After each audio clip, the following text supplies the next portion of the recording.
Hello guys, it's your girl Favor. Welcome back to my channel. So today we are back with another exciting video from Australia. So today we are looking at 10 amazing facts that we don't know about Australia. So guys, if you're new to my channel, you guys are welcome, and if you're already a subscriber, thank you for always coming back, guys. Thank you for always being a family, and if you haven't subscribed, please guys subscribe and give me a thumbs up. So let's not waste much time and let's jump into the video. Welcome to Top 10 Archive. As we return to our trip around the globe, we're stopping in a rather revered country, one that many wish to see.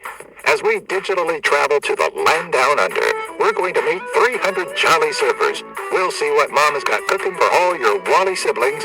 We'll yabber about some boomers, and we promise there isn't a Buckley's chance you'll be disappointed. This video, as Australians would call it, is the Dinky D. Number 10, Australia's innovations. Many people likely don't associate Australia with innovations, or really anything outside of kangaroos, but the country has been home to some great innovators. Some of the earliest inventors were Australia's Aboriginal population, who invented the boomerang some 10,000 years ago. In the 20th century alone, Australian inventors were churning out products that we still use on a regular basis today, such as notepads configured by stationer J.A. Burchell, Dr. David Warren's Black Box flight recorder, and the Power Strip, originally developed by Peter Talbot. Other notable firsts include the first feature-length film, The Story of the Kelly Gang, the first refrigerator, and more locally used items like the didgeridoo, a wooden musical instrument. For the girls watching this, you know those Ugg boots you love so much? Yep, that's right. Thank Australia the next time you slip them on. Number 9, famous Australians. Like, really? Wow, I didn't know about that. I didn't know about that. Sure, we all know Heath Ledger, Jeffrey Rush, Kate Blanchett, Paul Hogan, Nicole Kidman, Hugh Jackman, and Mel Gibson as certified Australians. But there's more that hails from down under than great Hollywood talent. 2000 Sydney Olympic winner Kathy Freeman, who took gold in the 400-meter run, did her country proud, as did 1973 Nobel Prize winner Patrick White. Radios blast out to stars Keith Urban, Kylie Minogue, and Olivia Newton-John, as our eyes are treated to works of art by artists such as Brett Whiteley, Cole Hart, and Norman Lindsay. Let's also not forget the stunning personality of Steve Irwin, who personified Australia for much of the world. Number 8, Australian cuisine. Don't let Outback Steakhouse fool you. Australian cuisine is far more interesting than a blossoming tray of onions and steaks. In fact, for a restaurant that prides itself on its down-under style, it's missing a well-known Australian staple, Vegemite. Beyond the yeasty food paste, indigenous and more traditional Australians are known to dine on the Wichiti grub, a wood-eating larvae. Should an almond-tasting insect... Wow. Oh my gosh, like... Is that a caterpillar? What are they eating? Like, is it something that which is raw and fresh? Wow. Okay. not whet your appetite, maybe something sweeter like lamington or smokier like barbecued snacks will hit the spot. Those crazy Aussies are also known for their love for meat pies, macadamia nuts, pantallies, Tim Tams, Wheat Bix, and Anzac biscuits. Number 7, tourist attraction. Before we go to number 7, I think I can eat that food. That food really, it looks so wonderful. Like, if you just like just seeing it, the food looks so amazing, and I think I can just eat all that. Wow. Attractions in Australia. As you should and can expect with any country you've yet to travel to, Australia is home to quite an array of attractions and sites worth making the trip for. One of its more notable buildings is the Sydney Opera House, a venue for concerts, local theater, and so much more. Okay. History buffs may enjoy visiting the Shrine of Remembrance, which was built to commemorate and honor the 19,000 Victorians that perished during the First World War. Thalassophobics are going to want to stay away from the Great Barrier Reef, but anyone with a keen interest in nature should get a kick out of this system of 2,900 reefs and 900 islands. Additional attractions include Port Jackson, Blue Mountain, Tasmania, and the Great Ocean Road. Is that a Blue Mountain or Blue Mountains? How do you pronounce it, guys? Blue Mountain or Blue Mountains? Number 6, Australia. Australia's wildlife. We may have seen some of Australia's indigenous wildlife tucked safely within some cave, but there's nothing like seeing them in their natural habitat. Critters like the Tasmanian devil, a tiny creature Mel Blanc turned into a whirlwind of a beast, or the equally cute wombat.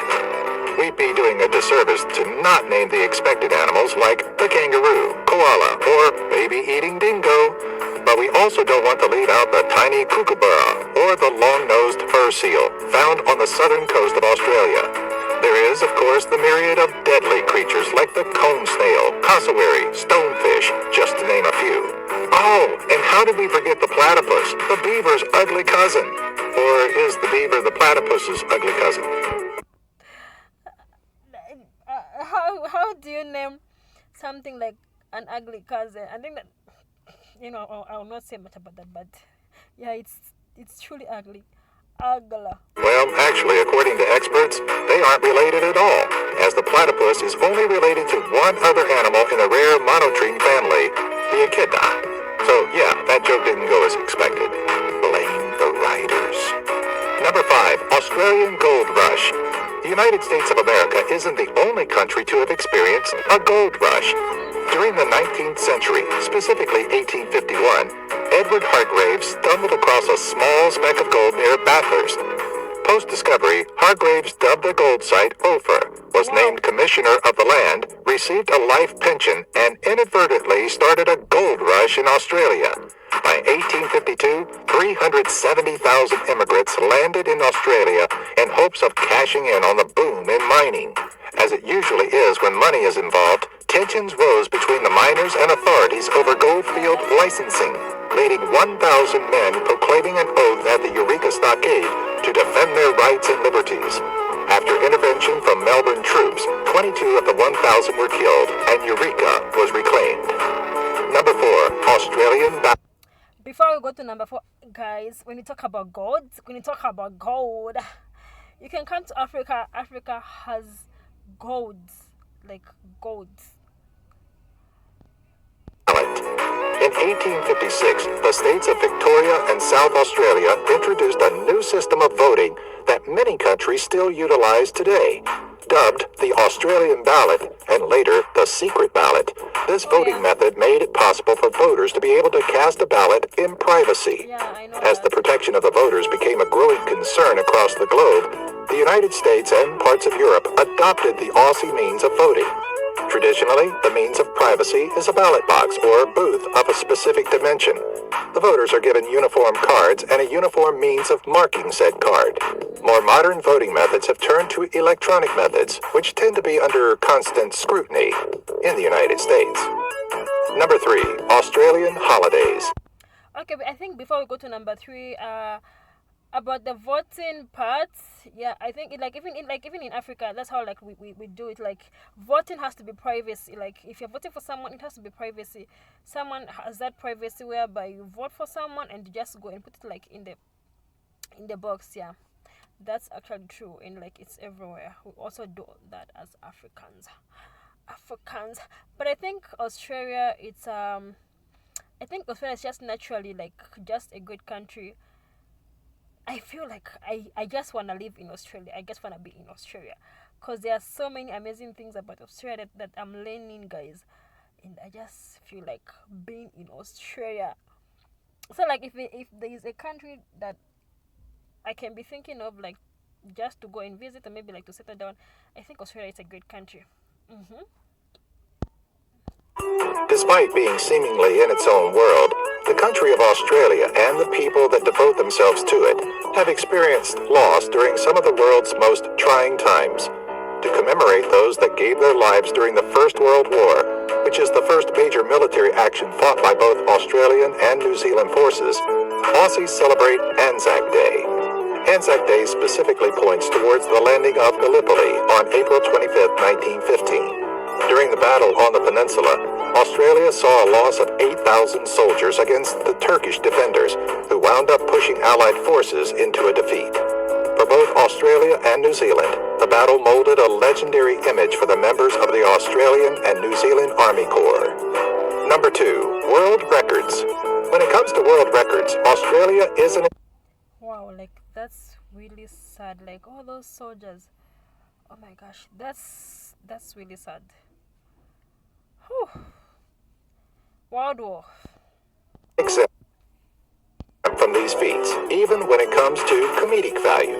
In December of 2015, some 320 Australians took to the waves, breaking the record for most surfing Santas at one location.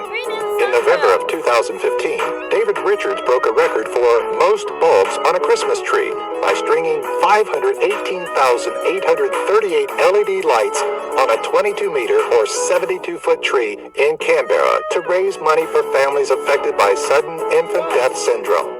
On March 28, 2008, daredevil Robbie Madison broke the record for the longest motorcycle ramp jump at 106.98 meters, or roughly 351 feet, at the Krusty Demons Night of World Records at Calder Park Raceway in Melbourne, Victoria, Australia. Number 1. The Island of Misfit Boys. When you don't want someone in your presence, you find a way to banish them. In 1788, England did exactly that by deporting approximately 763 convicts to Australia, which was to act as a prison colony. Over 50,000 criminals in 60 years were brought to the land down under, but it was about more than rehabilitation.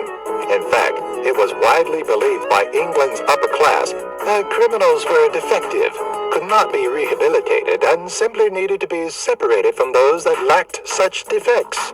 In this colony, prisoners were not kept behind bars, but conditions were grim. Sadistic volunteers from Great Britain oversaw prisoners, kept strict rules, and harsh punishments. Do you have an idea for a future Top 10 video? Let us know in the comments section below. Be sure to follow us on Twitter, Facebook, and our website, top10archive.net. If you enjoyed this video, be sure to give it a thumbs up and share it with all of your family and friends. Wow, oh my gosh, I just feel like there's just so much more to learn about Australia. I feel like there's just so much more to learn about Australia, and at least I've learned some of the things about Australia. So guys, what do you think about this video? Please don't forget to comment in the comment section box, and I'll be reading all your comments. And please tell me which video I should react to next, or maybe which video we should see, so that we can learn things together, or things that you already know. I don't know, we can learn together. Yeah. So guys, it's a love from your girl to you guys, and I'll see you in my next video. Bye bye.